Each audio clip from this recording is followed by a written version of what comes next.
Hello everyone, Nicole Steckline, Technical Agronomist for DeKalb and Asgrow in Northeast Iowa. We're starting to see tassels and tar spot here and there. So want to get to it really quickly. The biggest question so far has been timing on how to take care of this tar spot. So first and foremost, is there tar spot out there?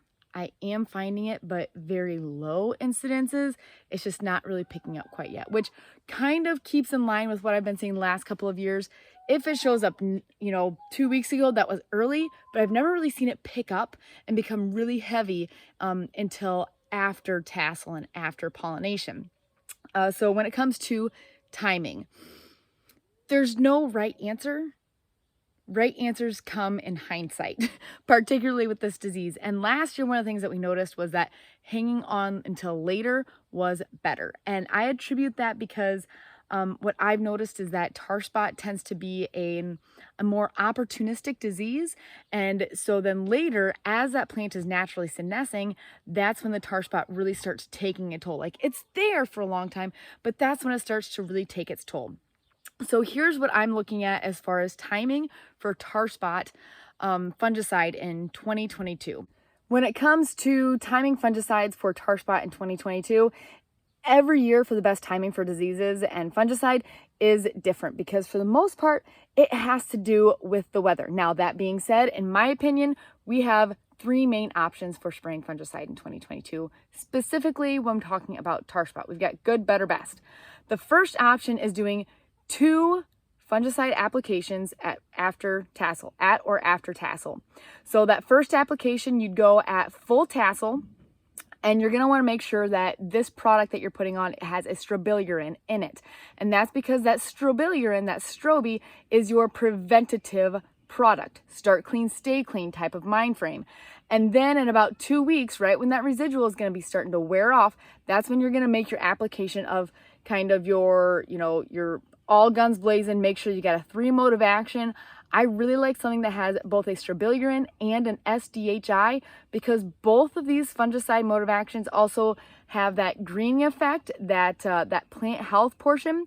And again, from what I have seen from this disease is that it's fairly opportunistic. So if we can have better stay green as far through grain fill as possible, then we can protect that plant, keep it green, keep it alive, keep it photosynthesizing and filling that kernel for as long as possible, keeping that tar spot from taking hold.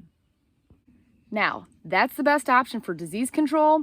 And depending on how bad tar spot gets this year, it might still be the best option for return on investment. A couple of the downsides of this is going to be fungicide availability. There's a lot of tight supplies out there. Make sure that you're talking with your retailer. And if you want to go with this option, make sure that you have your gallons reserved, your name is on it. The next downside of this is going to be aerial application. If you're in an area where you can't apply this by ground rig, you are at the mercy of the pilots. And if they're there in time for your tassel application, and if they're still around for your application in 2 weeks. And not only that, but there's a lot of acres that these guys have to get over.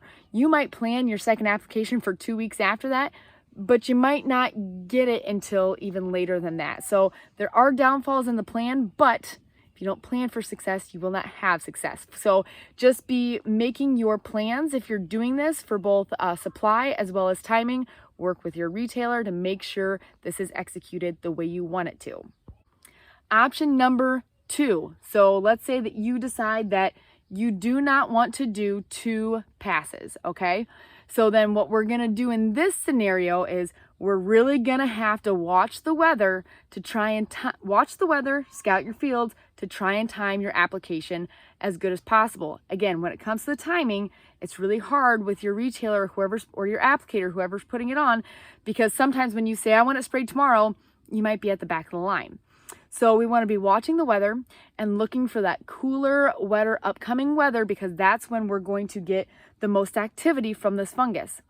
But this is the second best option, not the third best option, because what we're going to do is invest in a higher rate of fungicide. For example, Delaro Complete. We start at like an 8-ounce rate.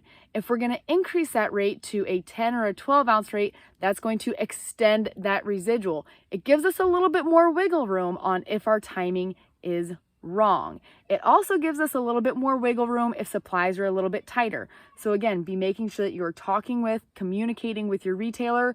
You're going to have to do a little bit more work when it comes to the second option, because we need to be a little bit more on top of knowing what's in the field, knowing what weather is coming, where if you go with option 1, you're kind of covered for all of grain fill.